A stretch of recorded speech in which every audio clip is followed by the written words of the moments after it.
করিম ভাই, আপনার দোকানের জিনিস সব খাঁটি। একটু ভেজাল মেশালে লাভ বেশি হবে।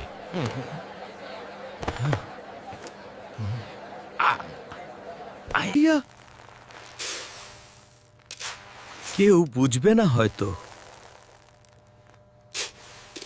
কেউ বুঝবে না হয়তো।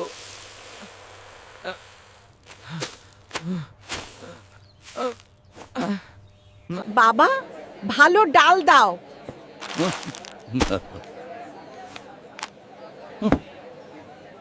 খালা, একদম খাঁটি ডাল।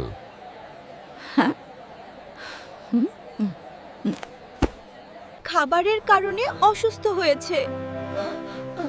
তেলটা করিমের দোকান থেকে নেওয়া ছিল।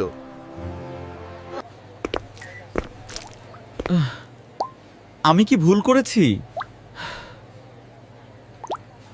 মানুষকে প্রতারণা কেন করছো? আমি ভুল করেছিলাম। এটা কি আল্লাহর সতর্কবার্তা? ভেজাল ব্যবসায়ী আমাদের দলভুক্ত নয়। হে আল্লাহ, আমাকে ক্ষমা করুন। খাবারের সমস্যা হয়েছে, এটা আমার ভুলের ফল। এখানে ভেজাল পাওয়া গেছে। আমরা আপনাকে বিশ্বাস করতাম।